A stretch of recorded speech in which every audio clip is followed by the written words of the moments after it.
Өмнөх мэдлэгээ сэргээн санацгаая. Оюутлын машины бүтэцэд ангиудыг нэрлээрэй. Эдгээр эд ангиудыг нэрлэж чадаж байна уу?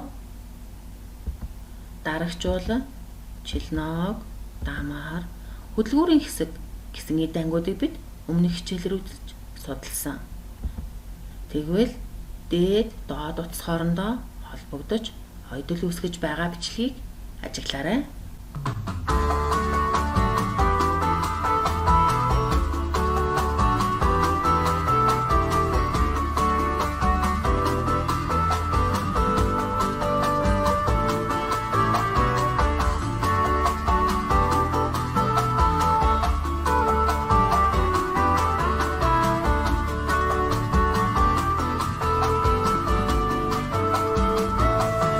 Тэгвэл өнөөдрийн хичээлээр машины оюутлын төрлүүдийг нэрлэж ямар их схем тэмдэглэгээр таньж болдгийг мэдэж машины энгийн оюутлоор бүтээл хийж сурна.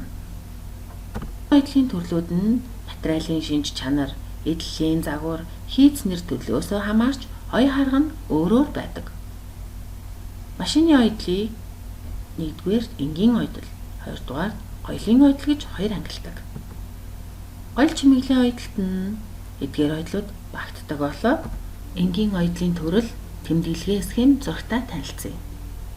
Оюутлын нэр, тэмдэглэгээ, схем зургийг дэлгэцэн дээр та нар маань харж байна. Эдгээр тэмдэглэгээг дэвтэртээ тэмдэглэж аваарай. Одоо бүгдээрээ машины энгийн оюутлын төрлүүдийг ашиглан усны боолт хийх дадлага ажилдаа орцгой хэрэглэх түүнээ бэлдээрэй.